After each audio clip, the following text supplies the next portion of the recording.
Sentence के प्रकार दो आधार बताए थे। पहला बताया था यहाँ पर प्रारूप के आधार पर और दूसरा बताया था यहाँ पर रचना के आधार पर। तो प्रारूप के आधार पर आपके सेंटेंस 5 प्रकार के होते हैं। तो आज जो हम पढ़ने वाले हैं सेंटेंस के प्रकार, वो आपका जो है प्रारूप के आधार पर जो है सेंटेंस के प्रकार पढ़ने वाले हैं। तो उसमें जो आपका सबसे पहला आपका सेंटेंस का प्रकार था वो आपका था असर्टिव सेंटेंस।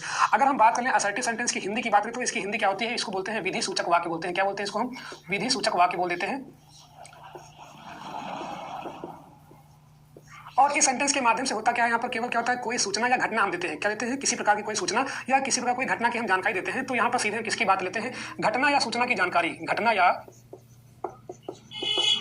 सूचना की जानकारी।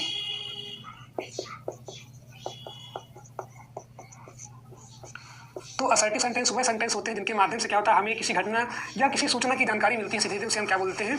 विधि सूचक वाक्य, या इंग्लिश में क्या कहते हैं? असर्टिव सेंटेंस कहते हैं। ये तो हमें जो है इसकी डेफिनेशन के तौर पर जो हमें जानकारी प्राप्त होगी, लेकिन अगर हमें सेंटेंस दिया है तो हम कैसे पहचानेंगे? तो हम सीधे किसकी बात लेते हैं? यहाँ पर हम पहचान की बात लेते हैं। मतलब ये हुआ कि हम सेंटेंस को कैसे पहचानेंगे, तो हम पहचान की बात लेते हैं। तो पहचान आपकी यहाँ पर दो प्रकार से होगी। आपकी एक क्या होती है हिंदी वाली पहचान, एक क्या होती है इंग्लिश में पहचान। क्योंकि आपका हो सकता है कि आपको वाक्य हिंदी में दिया हो या हो सकता है आपको वाक्य इंग्लिश में दिया हो।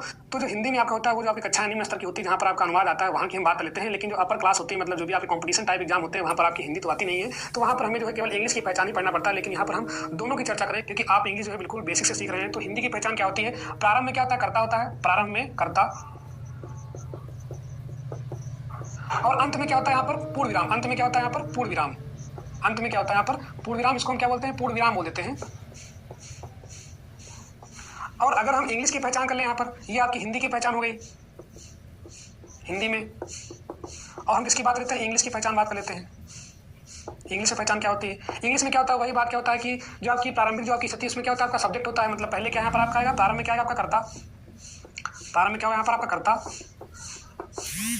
और अंत में क्या होता है? यहाँ पर आपका फुल स्टॉप होता है। क्या होता है? फुल स्टॉप होता है अंत में। हम किसकी बात करें यहाँ पर? फुल स्टॉप की बात कर रहे हैं अंत में। और फुल स्टॉप का सिंबल क्या होता है? ये होता है। इसका मतलब ये हुआ कि अगर आपका कोई सेंटेंस आपका असर्टिव है तो उसकी पहचान क्या आपके दो तरीके। एक आपका हिंदी की पहचान में क्या होता है? प्रारंभ में क्या होता है? कर्ता। कर्ता को हम यहाँ क्या बोलते हैं? सब्जेक्ट बोल देते हैं। सबसे स्टार्टिंग में यहाँ पर बोलते हैं। और यहाँ पे क्या होगा? आपका यहाँ पर सब्जेक्ट होगा आपका। तो प्रारंभ में क्या होता है? कर्ता होता है। और लास्ट में क्या होता है? यहाँ पर आपका पूर्ण विराम होता है। अगर हम इंग्लिश की पहचान की बात है तो इंग्लिश में क्या होता है? यहाँ पर आपका प्रारंभ में कर्ता और लास्ट में क्या होता है? आपका यहाँ पर फुल स्टॉप होता है। तो ये आपकी जो है असर्टिव सेंटेंस की आपकी जो है बेसिक पहचान हो गई। अब हम देखते हैं एग्जाम्पल लेते हैं, उदाहरण समझते हैं। यहाँ पर एग्जाम्पल जैसे मान लेते हैं यहाँ पर मोहन पत्र लिखता है। तो यहाँ पर लिखा है मोहन पत्र लिखता है। अब हम देखते हैं यहाँ पर कर्ता क्या है? यहाँ पर मोहन। मोहन क्या यहाँ पर आपका सब्जेक्ट है, क्योंकि यहाँ पर किसके बारे में बात हो रही है? मोहन के बारे में बात हो रही है। तो मोहन क्या हो गया? यहाँ पर आपका कर्ता हो गया। तो हमने कहा था कि अगर आपको हिंदी पहचान करना तो क्या होता है? प्रारंभ में क्या होता है? कर्ता होता है। तो प्रारंभ में कर्ता आपका आ गया। और लास्ट में क्या होता है? यहाँ पर आपका पूर्ण विराम। तो लास्ट में क्या लगा? यहाँ पर आपका पूर्ण विराम लगा। इसका मतलब ये हुआ कि आपका सेंटेंस कैसा? आपका ये असर्टिव सेंटेंस है। अब हम इसकी इंग्लिश बनाते हैं। तो मोहन आपका करता है, तो इसका हो जाएगा मोहन। क्या हो जाएगा यहाँ पर? आपका मोहन। अब है किसमें आपका आता है? प्रेजेंट